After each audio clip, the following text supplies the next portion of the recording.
Today we're going to talk about the ketogenic diet for women and what we need to take into account, which is not complicated, you can handle it, and also why we're going to get different results than men who are eating the exact same thing, exact same starting weight, exact same maintaining calories, all of that. We're just going to get different results. So that's what we're going to talk about today. And the first thing that I want to talk about is the actual results thing. Is a lot of men will go on the ketogenic diet and they'll drop like 30 pounds in 30 days. We're not gonna get that result. Like our body, our hormones are different.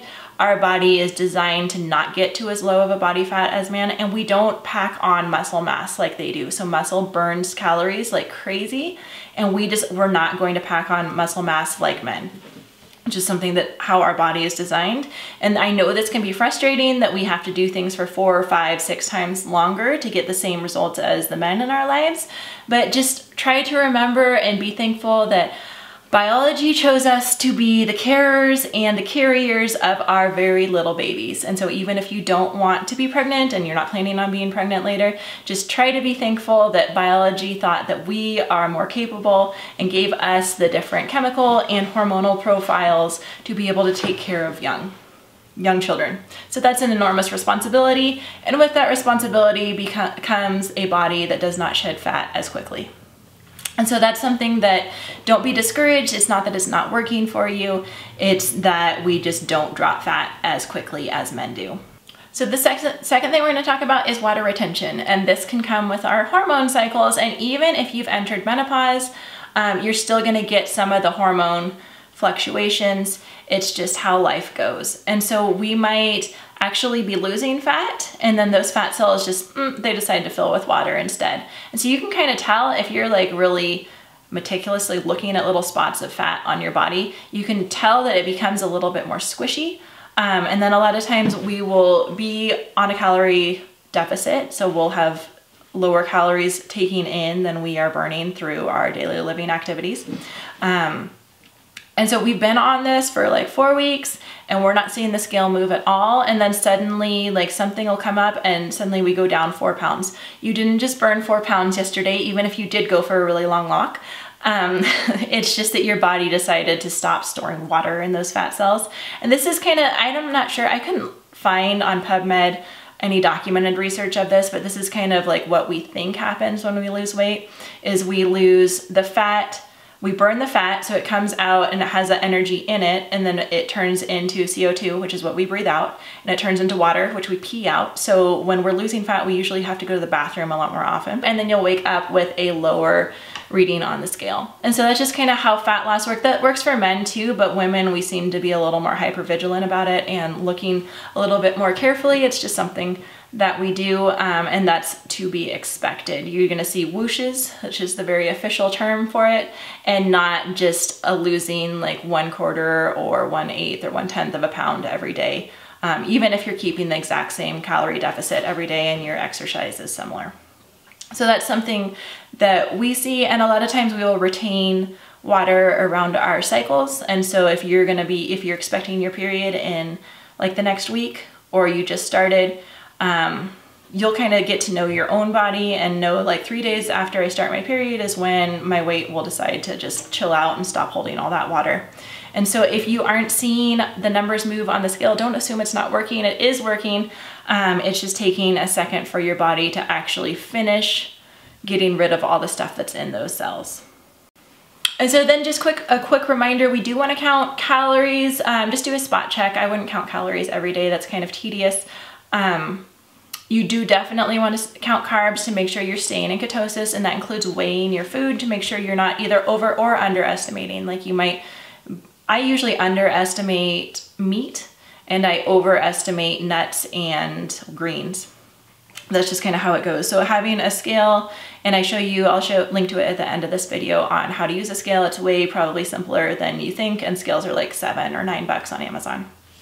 Doing your carb counts, making sure you're getting enough protein so that as you are building muscles, even if you're just going for a walk or you're doing kettlebells or you're doing some mild weight training, you want to make sure your body has the amino acids needed to repair the muscles that you are straining, breaking, and rebuilding stronger, bigger, faster, better. And then carbs are a max, don't go over that max. And then fat is something that you eat until you're full. And so that you are getting energy from fat, but then most of us can also get energy from the fat that is in our body. You do want to make sure that you are eating different healthy fats. I like coconut oil, olive oil, avocado oil, all in your diet. And then like fatty cheeses, like full fat dairy, half and half if you guys do dairy. Avocados are great. If you don't do dairy, coconut oil, like coconut cream is great if you don't do dairy. So make sure you are getting that fat. You can't be fat phobic and do the ketogenic diet. And if you don't have weight to lose, if you're doing the ketogenic diet for another reason to maintain your hormones, like PCOS is something that is so hard for so many women. It causes infertility. It causes like all sorts of problems with your metabolism. It causes hair problems. It causes lots of different things. And it's really painful for women to go through, both like psychologically and just in their bodies. And so the ketogenic diet works really well for PCOS. And so a lot of women that have been trying to control their weight, or they've been trying to control their PCOS symptoms, or they've been trying to get pregnant, go on keto, and then they are able to reverse the symptoms of PCOS and have success for the first time in their life. So that is something that does happen to women. And while we're on the subject of what happens to women, your cycles are gonna go wonky. Like when you are losing weight, estrogen is stored in your fat cells. And so it's almost like putting yourself on the pill. And don't let this deter you. Just assume that your cycles are like, if you're late or you're early or you're bleeding too heavy or you're bleeding super light or you don't have cramps, it's going to pass. It's because you're actually shedding fat, which is usually what we want to do. And when you're shedding your body fat, with it is being released the estrogen that was stored in there. And so no, you don't want to keep that estrogen stored in your fat, because I know a lot of people are just like, oh, I don't want to do that. That doesn't sound healthy. It's not healthy to haul it around with you all the time either. So go ahead and do that. Just be aware that your cycles are going to be funky. And this is if you are burning body fat. And so if you're just maintaining on the ketogenic diet for a healthy weight and you're eating the amount of calories that you burn every day to get the mental health benefits or the PCOS benefits, then that's something that you probably won't notice that wonkiness with your cycles. It's just for people that want to burn fat are going to notice that their cycles get all funky and do weird things. And that's because the estrogen is being released. And as an aside, if you are high in estrogen, try to avoid flax. Flax is actually super high in estrogen. You probably already know that soy is high in estrogen, but flax is as well. And on the opposite spectrum, if you find that you are low in estrogen, you might want to increase flax in your diet. Okay, we talked about fat, we talked about carbs, keto, and pregnancy. So like I just said, it does work well for infertility. I personally would be perfectly fine if I had already been in ketosis and I was already doing the ketogenic diet.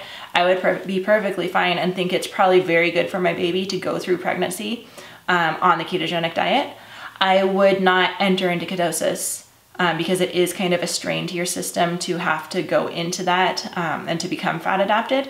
I would not do that while I'm pregnant. I might do it while I'm breastfeeding. But then with pregnancy and breastfeeding, what comes up, and this is for women that need to be eating a lot of calories that maybe don't have extra body fat, is it's really hard, especially once your baby's born and you need that 500 extra calories a day from nursing and you're taking care of a newborn. It's really hard to get the amount of calories needed with the ketogenic diet because it does suppress your hunger mechanism. So you don't feel as hungry. And then you have less time because you're taking care of an infant. So that's just something to be aware of. If keto is working great for you, if you're using it to control a chronic condition, I definitely would discuss it with your care provider and tell them you are planning on keeping on with it. And maybe they can do an electrolyte panel more often for you and make sure you're getting the electrolytes that both you and your baby need. And they can probably provide some support for some foods to include that you might not have thought of to keep your calories up to grow everyone involved. So that's what I would do. For pregnancy and breastfeeding, I am perfectly happy going on the ketogenic diet. I probably wouldn't do something like the GAPS intro because it is such a detoxifying thing.